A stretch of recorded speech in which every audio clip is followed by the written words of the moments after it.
Bueno, lo primero que quiero hacer es agradecerle al presidente Javier Milei porque ayer en su discurso en Davos arrancó y cerró diciendo Maquiavelo ha muerto.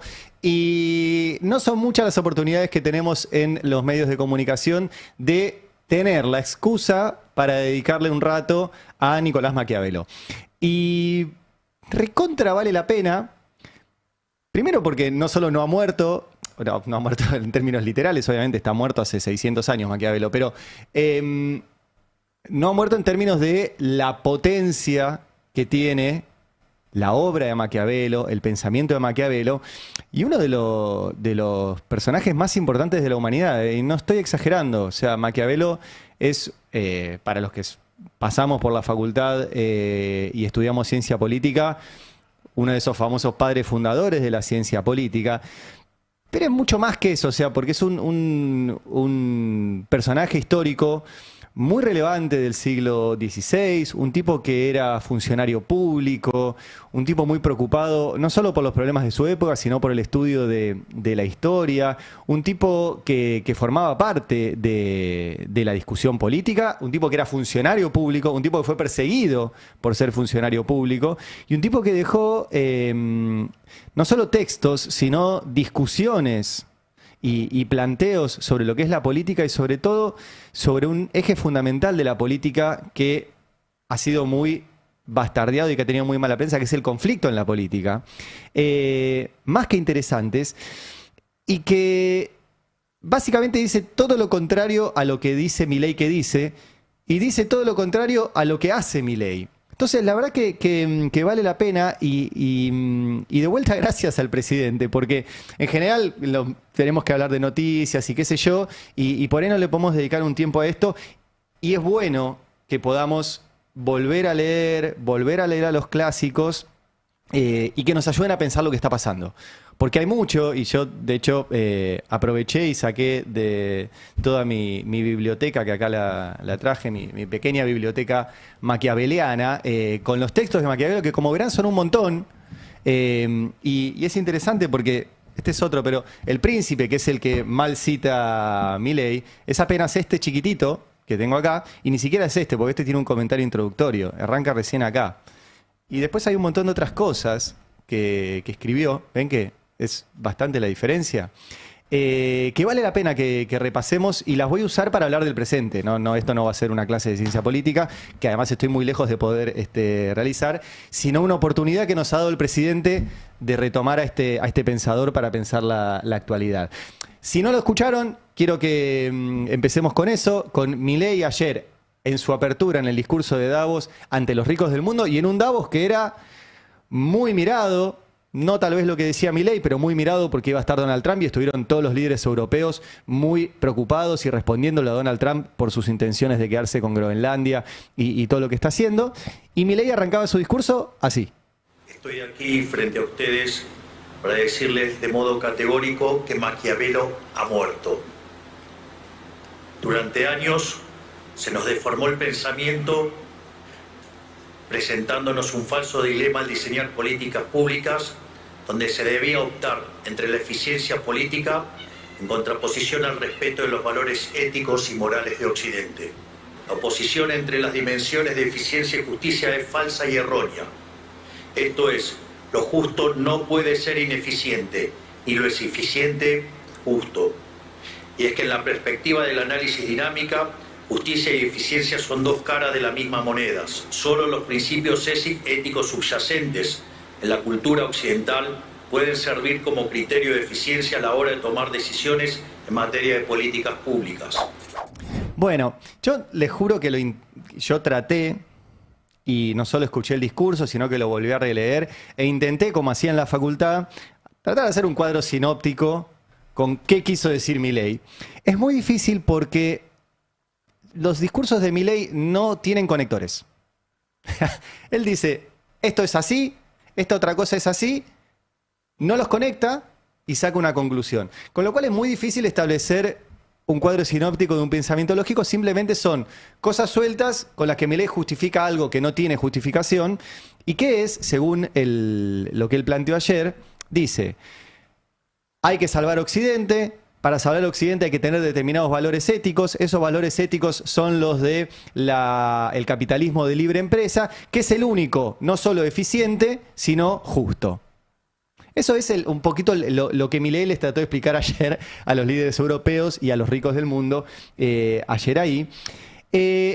En el medio de una avanzada, y esto es interesante, se lo voy a tomar de un tuit de María O'Donnell que lo detectó muy bien. Hace unos días, Milei dijo que la Argentina va a participar de la nueva llegada a la Luna. Esto no solo no lo hizo Milei, sino que lo hizo el gobierno anterior y el trabajo de nuestros científicos.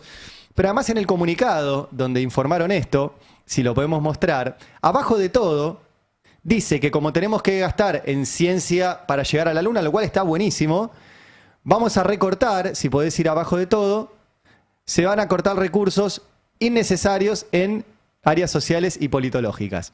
O sea, según Milei, solo podemos invertir en ciencia dura y no en ciencia política.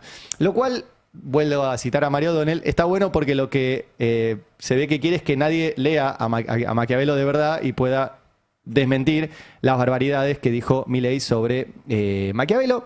Lamentablemente para Milei ya lo hemos leído, se va a seguir leyendo y no va a morir nunca porque es, repito, uno de los pensadores más importantes de la humanidad.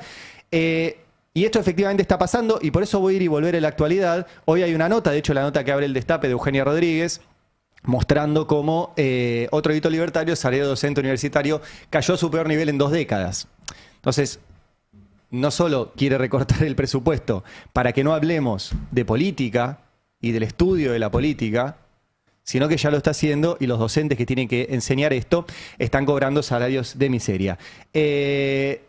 No es que cobraran genialidad, pero por lo menos alcanzaba para un poco más. De paso, le agradezco a los docentes que tuve en la facultad, puntualmente en estas materias, a Eduardo Rinesi, puntualmente, y a Juan Martín Gené, que fue el docente con el que cursé Maquiavelo y que, bueno, le agradezco mucho. Volviendo a Maquiavelo muerto, Milei se basa en esa famosa frase atribuida a Maquiavelo, el fin justifica los medios. Bueno, no está en todo esto esa frase, no aparece, no está.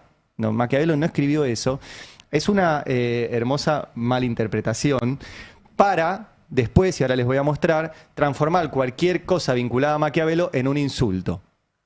Vos sos maquiavélico, el famoso el fin justifica los medios. Entonces vos te pones un fin y eso justifica cualquier medio. La mala interpretación de esa frase, según Milei, es que el fin de la justicia social, que es la que él aborrece, implica la utilización de cualquier medio con la excusa de obtenerla que en realidad después no la obtenés. Esa es la crítica que hace Milei. Y toman, en general, repito, un librito que es El Príncipe, que es este, que en realidad Maquiavelo no lo quería escribir. Maquiavelo estaba escribiendo este libro, que se llama Discursos sobre la primera década de Tito Livio, que es un estudio de algo que Maquiavelo estudiaba mucho, que era la Roma. Maquiavelo era muy fanático de la historia romana y utilizaba la historia romana para su obsesión, que era pensar cómo un país se puede sostener, cómo un país se puede unir, cómo un país puede ser más democrático, cómo un país puede tener más libertad, cómo un país puede tener más decisiones que salgan del pueblo y no de los poderosos. Eso discutía Maquiavelo. Como verán, es todo lo contrario a lo que hace Milei. Pero en el medio le pidieron, y se lo pidieron los Medici, que les escribiera una suerte de manual de cómo gobernar una Italia, que en ese momento no es la Italia que conocen ahora. Era una Italia absolutamente fragmentada, rota, partida en estados, con guerras internas y con un poder muy fuerte de la Iglesia. Entonces, Maquiavelo se tiene que leer medio así. O sea, tenés que leer los discursos, en el medio escribió El Príncipe y después siguió escribiendo los discursos. Y en El Príncipe, también mal leído, no es que Maquiavelo es ese príncipe que describe. Maquiavelo lo que le dice es al príncipe cómo debe ser ese príncipe de ese momento histórico,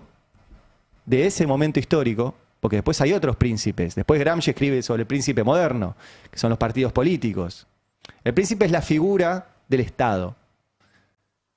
Y escribe un montón de cosas en este libro, en El Príncipe, también poco y mal leído y citado mal, que son realmente interesantes sobre la virtud y la fortuna, por ejemplo.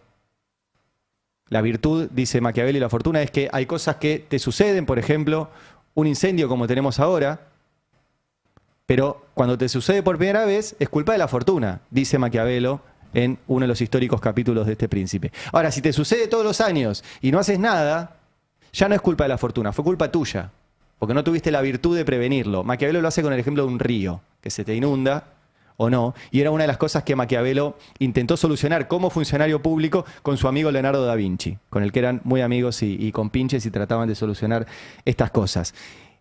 Y escribe cosas muy interesantes acá sobre cómo debería ser el príncipe con una ética y una moral propia de un príncipe o propia de un gobernante o propia de un Estado o propia de un partido político, que no tiene nada que ver con la ética y la moral que puede tener un individuo, porque tiene que resolver cosas distintas.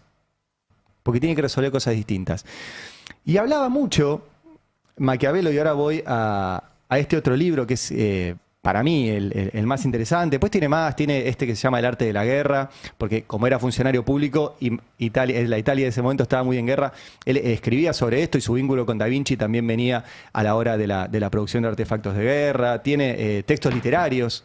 ¿Sí? Acá tiene cuentos y obras y etcétera. La verdad que tiene muchísimo más que esa famosa frase que nunca escribió: del fin justifica los medios. Así que, de vuelta, gracias Milei. Salgan a leer a Maquiavelo. Ahora se van a disparar las ventas de sus libros. Pero habla de varias cosas y sobre todo habla de la libertad. De la libertad.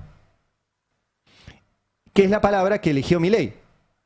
Y en este libro, quiero leerles acá están mis apuntes, tengo hasta mis apuntes de la facultad, perdón, esto es una ñoñez, pero creo que vale la pena, porque una de las cosas que hace Maquiavelo todo el tiempo, por eso tiene mucha actualidad, es decir, en cualquier lugar hay dos humores, le llama él, o dos fracciones, los grandes y el pueblo. Los grandes, dice, tendrían a ser hoy los mega ricos, los ultra ricos, los poderosos, y el pueblo vendría a ser, como era antes y era hoy, el pueblo. Y se pregunta a Maquiavelo, ¿en manos de quién tiene que estar la libertad? ¿En manos de quién? Y dice, y les quiero leer textual porque no solo lo citó mal, inventó mal y no murió, sino que vale la pena leerlo para ver que él quiere matar a Maquiavelo, porque Maquiavelo decía cosas que van en contra de lo que plantea Milei y en contra de lo que hace Milei. Dice, si observamos los propósitos de los nobles y de los que no son nobles, se verá que en los primeros, en los nobles, un gran deseo de dominio, y en los otros solamente el deseo de no ser dominados, y en consecuencia una mayor voluntad de vivir libres, pudiendo abusar de dicha libertad menos que los poderosos. De tal modo, si el pueblo es asignado a la vigilancia de la libertad, parece razonable que la cuiden más, porque si no puede tomarla él, no permitirá que la tomen otros. O sea, Maquiavelo, al cual Milei quiere matar, decía que la libertad tiene que ser cuidada por los pueblos, no por los poderosos, no por los ricos, como hace Milei. Y dice que la multitud es más sabia y constante que un príncipe, que el pueblo reunido es valiente pero disperso es débil, que donde no hay igualdad no se puede establecer una república. Esas cosas decía Maquiavelo, no las pavadas que decía Milei.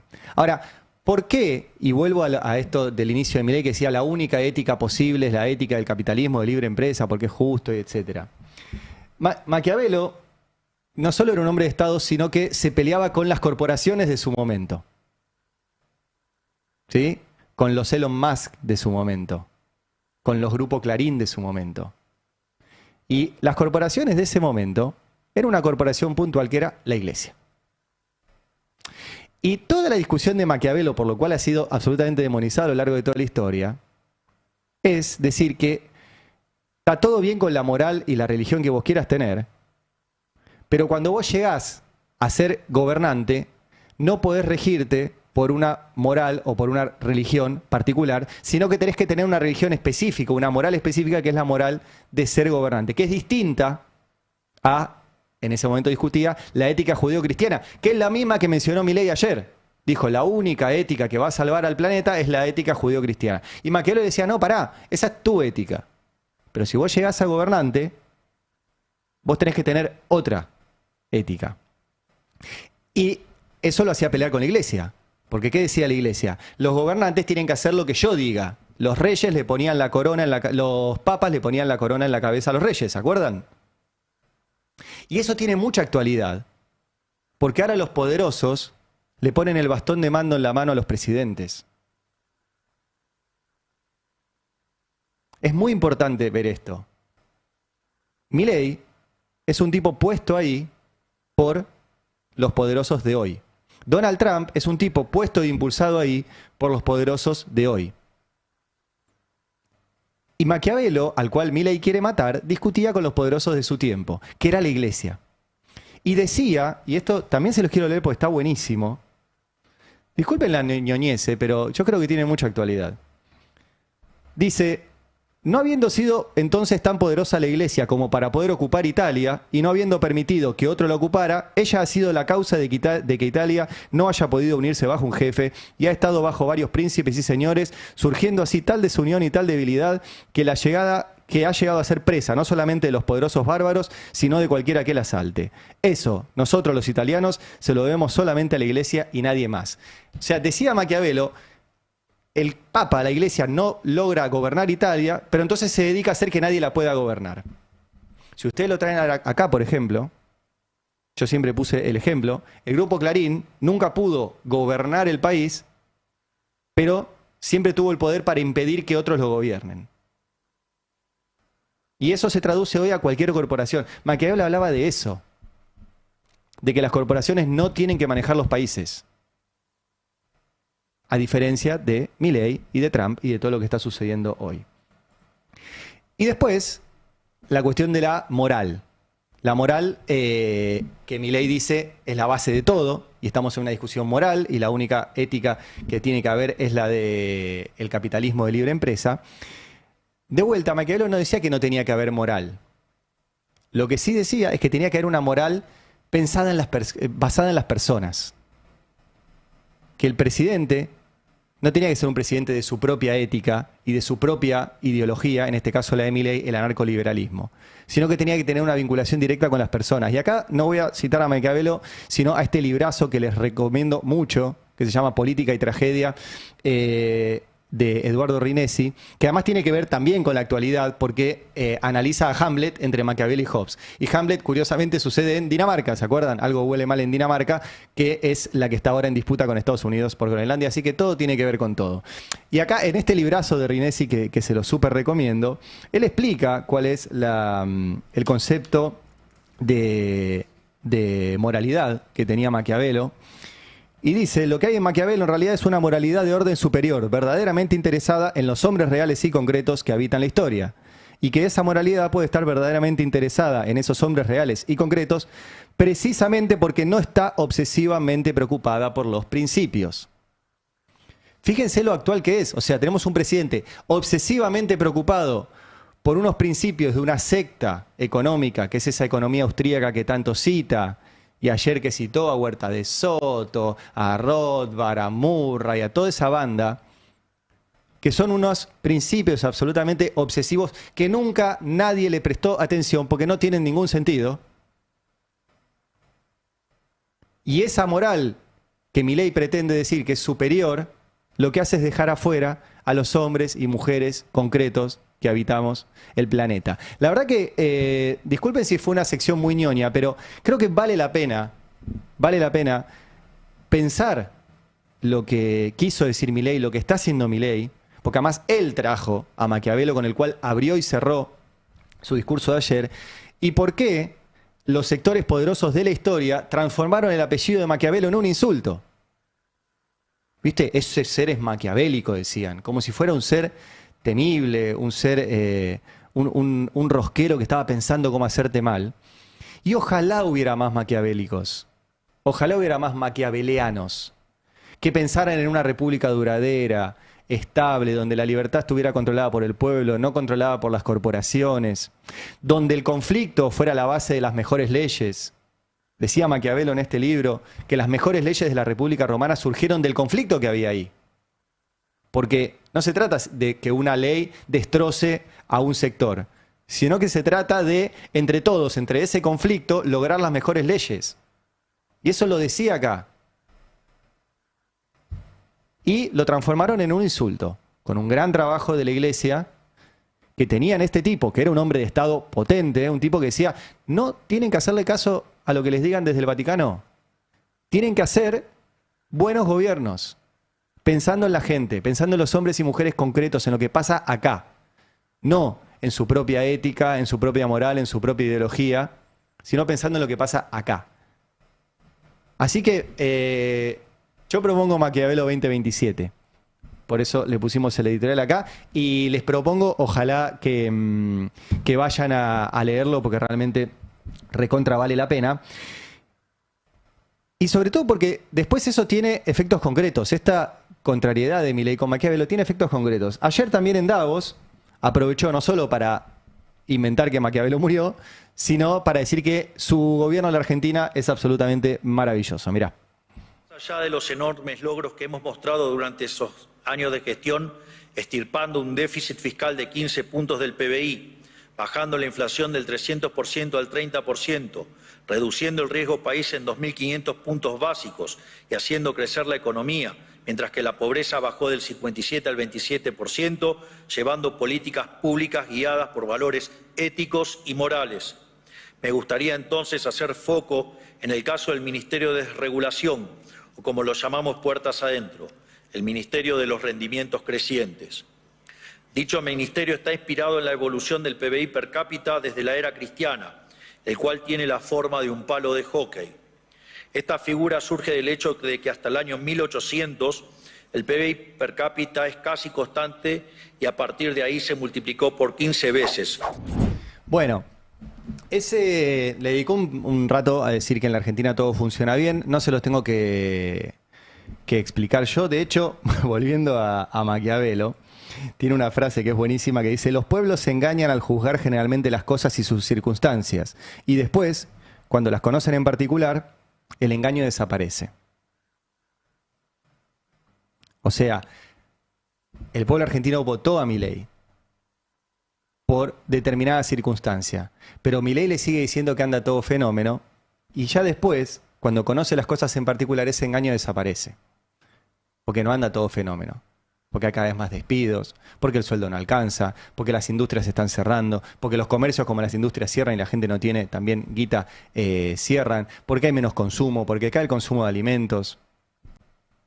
Y mientras Milei decía esto, lo más increíble es que el INDEC publicaba el índice mensual de actividad económica, el EMAE, y le volvió a dar negativo.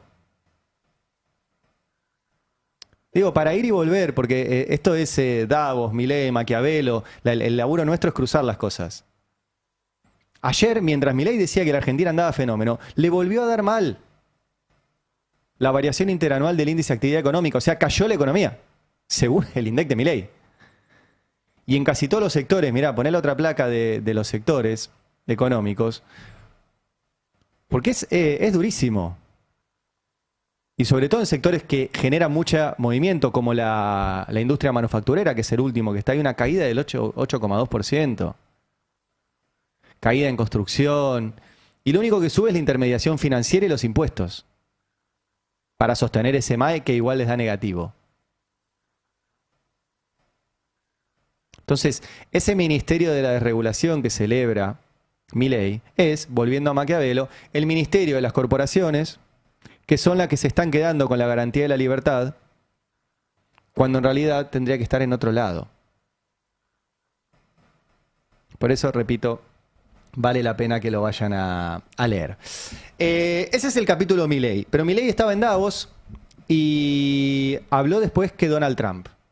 Y la verdad que estaba la atención puesta en Donald Trump, porque venimos de una semana muy intensa, donde Donald Trump dijo que se quería quedar con Gran Bretaña, que a los países que se les opusieran les iba a poner sanciones económicas, que bastardeó a los presidentes o a las personas que se estaban poniendo en contacto con él, y había mucha atención en lo que iba a decir. Bueno, entre otras cosas, arrancó obviamente hablando de Groenlandia y dijo esto.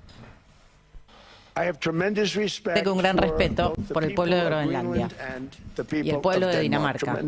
Tremendo respeto. Pero cada aliado de la OTAN tiene la obligación de poder defender su propio territorio.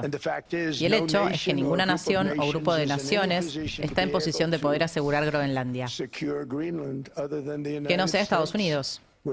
Somos una gran potencia, mucho mayor de lo que la gente entiende. Creo que lo descubrieron hace 2 semanas en Venezuela. Vimos esto en la Segunda Guerra Mundial. cuando Dinamarca cayó ante Alemania, después de solo 6 horas de lucha, y fue totalmente incapaz de defenderse, ni a sí mismo ni a Groenlandia. Por lo que Estados Unidos se vio obligado, lo hicimos, sentimos la obligación de hacerlo, a enviar nuestras propias fuerzas para mantener el territorio de Groenlandia. Y esperen, lo hicimos a un gran costo y gasto. No tuvieron la oportunidad de ellos de hacerlo. Y lo intentaron. Varias veces se refirió Trump a esto y está bueno hacer un eje ahí, y le vuelvo a agradecer a mi gran amigo y colega Nico Lantos por los materiales sobre este tema, porque hay también otro gran mito de que Estados Unidos ganó la Segunda Guerra Mundial. No estoy diciendo que no participó, tuvo un rol muy importante, pero no es que la ganó Estados Unidos. Y ayer lo dijo varias veces Trump. Mira, vamos a poner otro fragmentito donde se refiere justamente a eso. Después de la guerra, la cual ganamos, por cierto, la ganamos en grande, sin nosotros, todos ustedes estarían hablando alemán y un poco de japonés, quizás. Bueno. Después de la guerra le devolvimos Groenlandia a Dinamarca. Qué estúpidos que fuimos al hacerlo. Pero lo hicimos, se la devolvimos. Pero qué desagradecidos son ellos ahora. Entonces, esto que está haciendo Trump, de decir, nosotros ganamos la guerra, y ahora nosotros que ganamos la guerra les estamos diciendo, dennos Groenlandia para proteger al hemisferio occidental. ¿De qué? Porque cuando en la Segunda Guerra Mundial había algo enfrente, estaba Hitler. Estaban los alemanes, estaban los italianos, estaban efectivamente los japoneses, que eran parte de ese eje. Ahora no existe eso. Ahora no existe más. Pero además, no es cierto que Estados Unidos solo ganó la guerra. Porque no solo el pueblo francés, el pueblo inglés, todos los que estuvieron en el medio, los belgas, los daneses, los holandeses, todos tuvieron que poner. Rusia puso millones y millones y millones de muertos para combatir desde el eje oriental, después de un pacto que habían tenido en su momento Stalin y Hitler, que le permitió a Hitler avanzar hacia el frente occidental sin preocuparse por el oriental. No vamos a hacer una historia ahora de la Segunda Guerra Mundial. Pero China puso también mucho. Cuando nos mencionan los japoneses, es porque Japón tuvo una incursión, entre otras cosas, en China, y China puso millones de muertos también, que se menciona poco. Pero quería puntualizar en esto, y repito este dato que me lo pasa y que siempre lo menciona Nico Lantos, de una encuesta que se hace hace muchos años en Francia, se las quiero mostrar, donde le preguntan quién, según usted, fue el que más contribuyó a ganarle a Alemania en 1945. Y es una encuesta que hicieron en el 45, la hicieron después en el 94 y en el 2004. En 1945, cuando terminó la guerra, los franceses, que tenían todo su territorio ocupado, contestaron en un 57% que el país que más contribuyó a ganar la guerra fue la Unión Soviética, Rusia. Después un 20% dijo Estados Unidos y un 12% dijo Gran Bretaña, Inglaterra.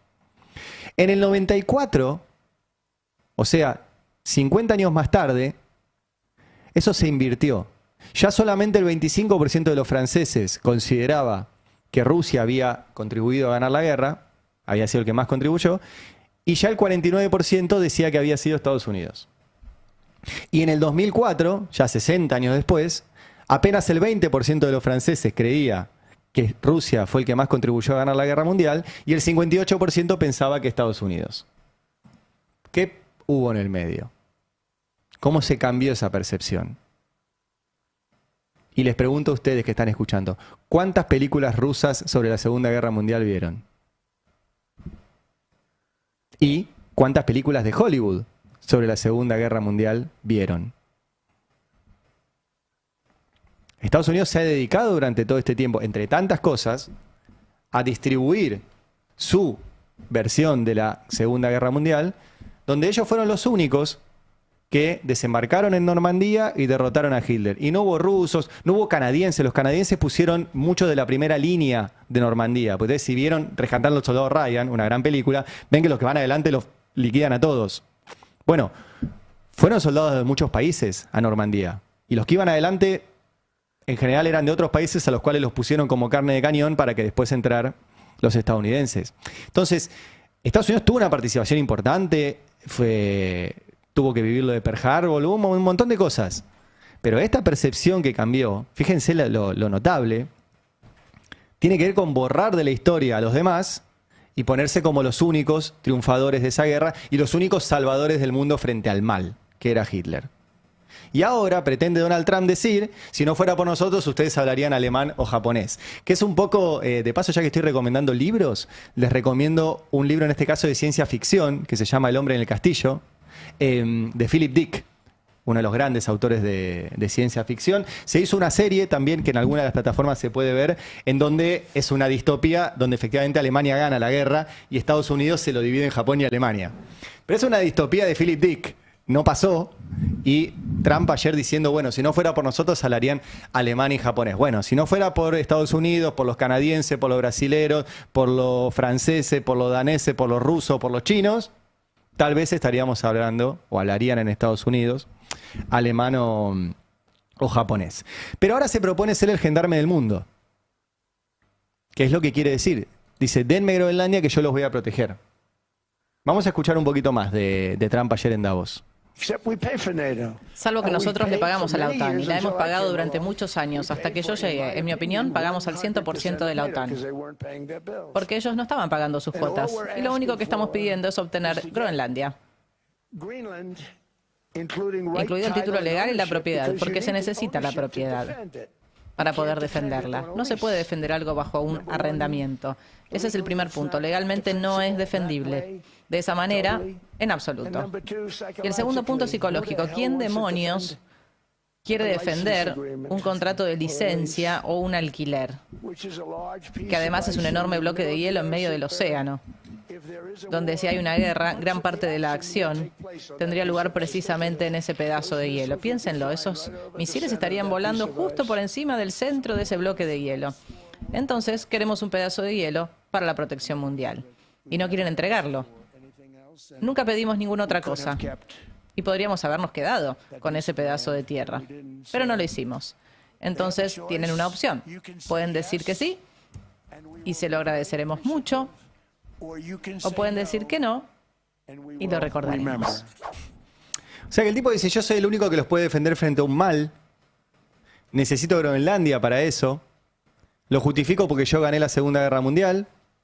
Y o me lo dan o se pudre. O me lo dan o se pudre. ¿Y cuál es ese mal? Perdón, no lo puse en la guía, pero por ahí podemos poner el mapa que pasó Beldic más temprano. Porque de verdad que del otro lado no hay nada. O sea, no hay nada. Está Rusia del otro lado.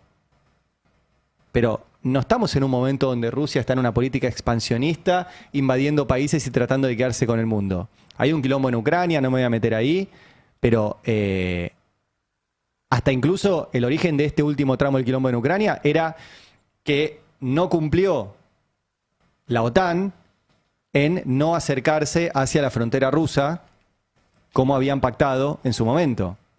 Y si recordarán, cuando empezó todo el quilombo en Ucrania, Putin dijo, bueno, ustedes me quieren poner una base militar en Ucrania que es en mi frontera. Imagínate si yo pusiera una base militar rusa en la frontera México-Estados Unidos. ¿Les gustaría? No. Bueno, no me pongan una acá. Era un poco esa la discusión. Tiene raíces históricas, es otro quilombo. Lo que digo es que Rusia no está en una política expansionista a lo Hitler. Entonces, ¿contra quién nos quiere defender al hemisferio occidental, donde estamos nosotros? Donald Trump. La verdad que no tiene mucho asidero. Ahora, en las horas previas, Trump publicó en su propia red social un mensaje que le mandó Mark Rutte, o Rutte, no sé cómo se pronuncia. ¿Rutte? Es el secretario general de la OTAN, que le dijo, sos un capo lo que hiciste en Siria, aguante lo que hiciste en Irán, todo eso, pero tengo una idea para proponerte sobre qué hacer con Groenlandia.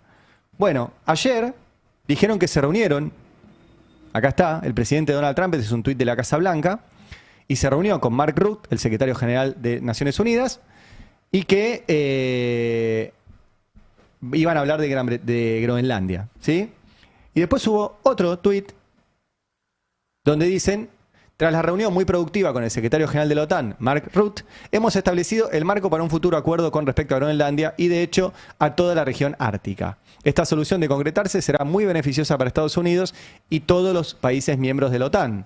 Con base en ese entendimiento, no impondré los aranceles que debían entrar en vigor el 1 de febrero. Se están llevando a cabo conversaciones adicionales sobre la cúpula dorada en relación con Groenlandia. Se proporcionará más información a medida que avancen las conversaciones.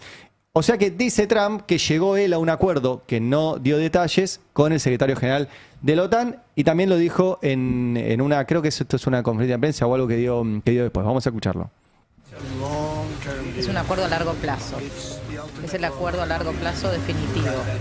Creo que coloca a todos en una posición realmente buena, especialmente porque garantiza la seguridad de los minerales y algunas cosas. Ah, pero entonces no era por la seguridad, era por los minerales.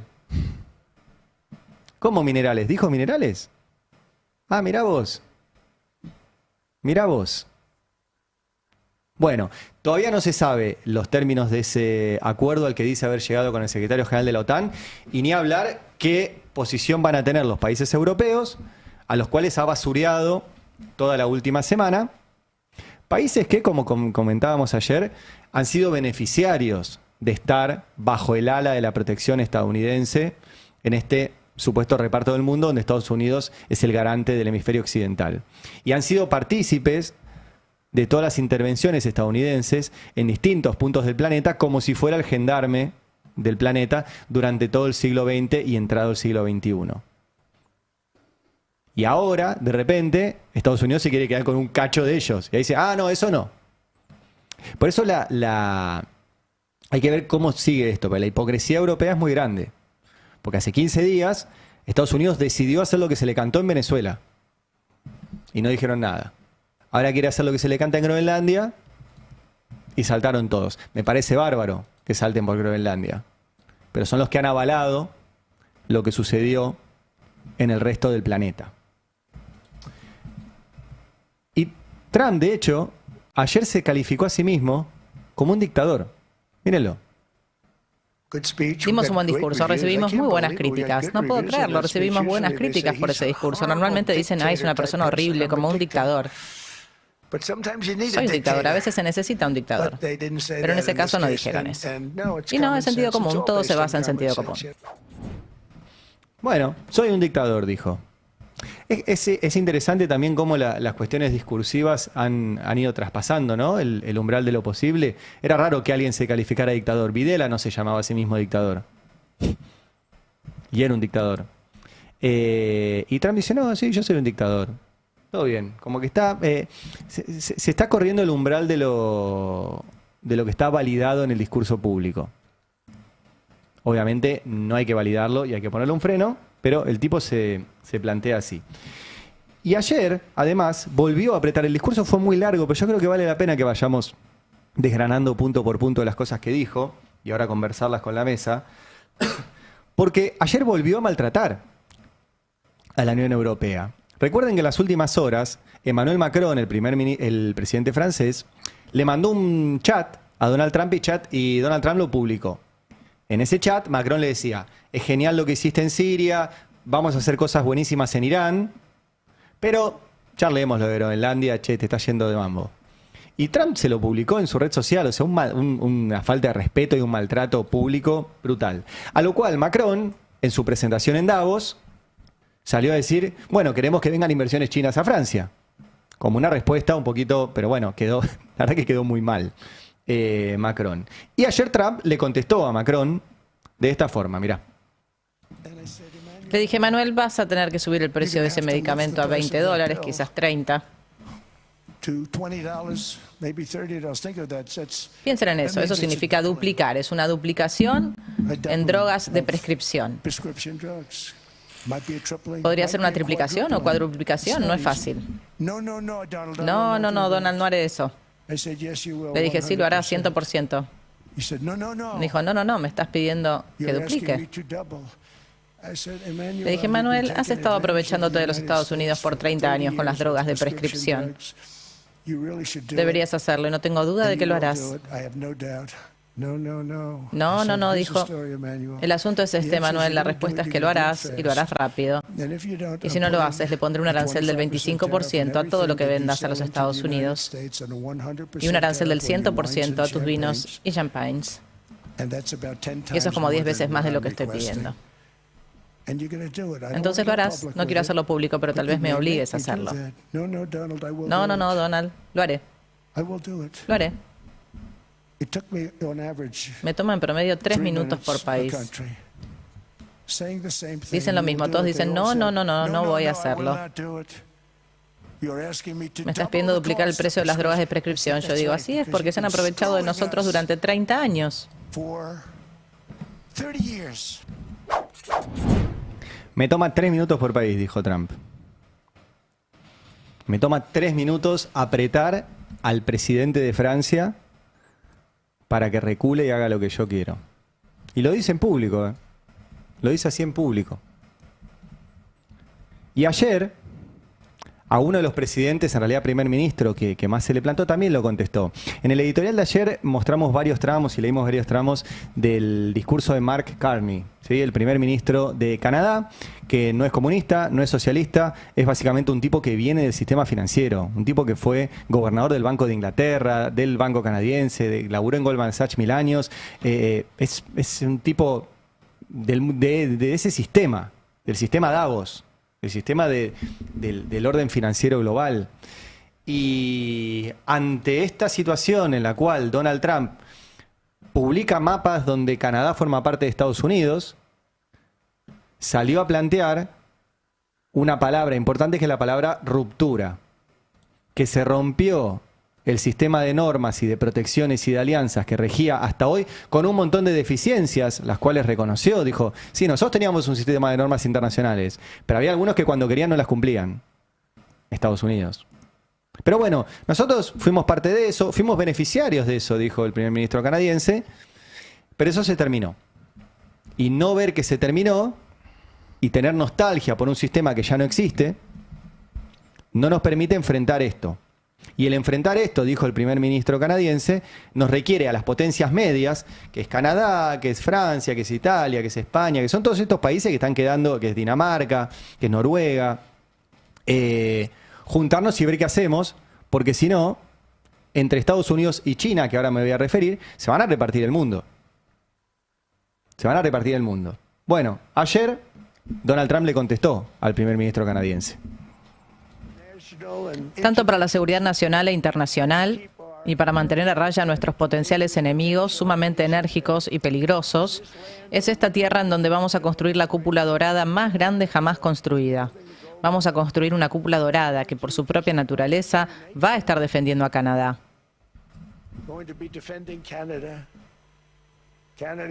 Canadá recibe muchas ventajas de nosotros, por cierto. Deberían estar agradecidos, pero no lo están. Vi su primer ministro ayer y no estaba muy agradecido, pero deberían ser agradecidos con nosotros. Canadá vive gracias a los Estados Unidos. Recuerda eso, Mark, en tus futuras declaraciones. Otra vez, o sea, el tipo apretando en público a gobiernos, a primeros ministros. De vuelta, no dijo eso de un gobierno que ellos consideren comunista o socialista. Lo dijo de Macron y de Carney. A dos tipos de moderado a conservador en nuestro mapa ideológico. O sea, es grave lo que está sucediendo y lo que dijo ayer Donald Trump. Ahora, recién lo charlábamos con Bellic, quiero ver después qué dice también Nico Lantos cuando llegue, respecto de si Trump reculó, si fue su forma de negociación, si logró algo, no sabemos bien qué se estableció en torno a Groenlandia, pero la discusión ahora es si los poderosos se pueden quedar con lo que quieran, en este caso los países.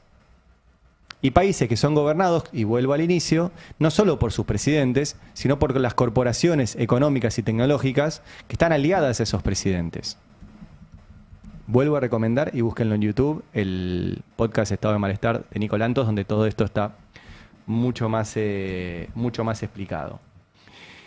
Y les nombraba lo de China porque, obviamente, ayer Donald Trump también habló de China.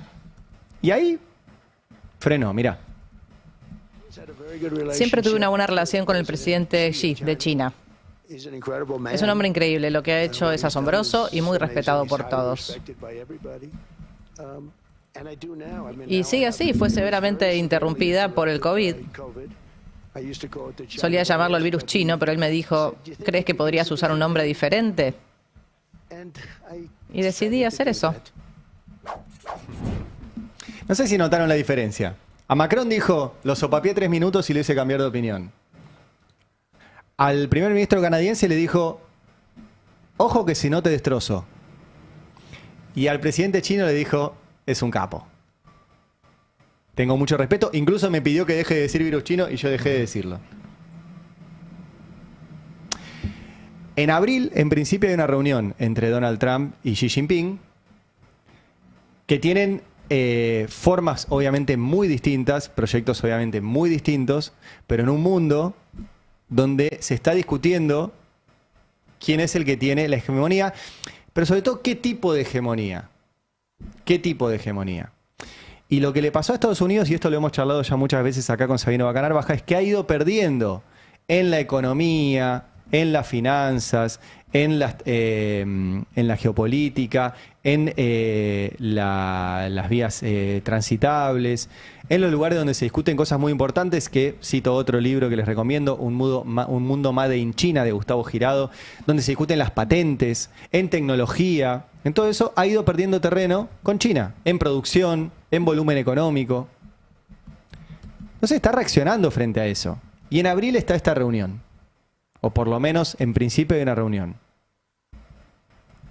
Entonces, una mirada que tiene gente que está analizando esto es, bueno, todo esto que está haciendo Trump es show para esa reunión. Es mostrar poder para esa reunión. Bueno, eso es lo que se viene, amigos y amigas. ¿Qué ves de todo esto, Beldi? ¿Vos qué pensáis? Bueno, un Donald Trump que está claramente, como decimos hace un tiempo para acá, reconfigurando el mapa de acuerdo a los intereses de los Estados Unidos. Digo, es muy explícito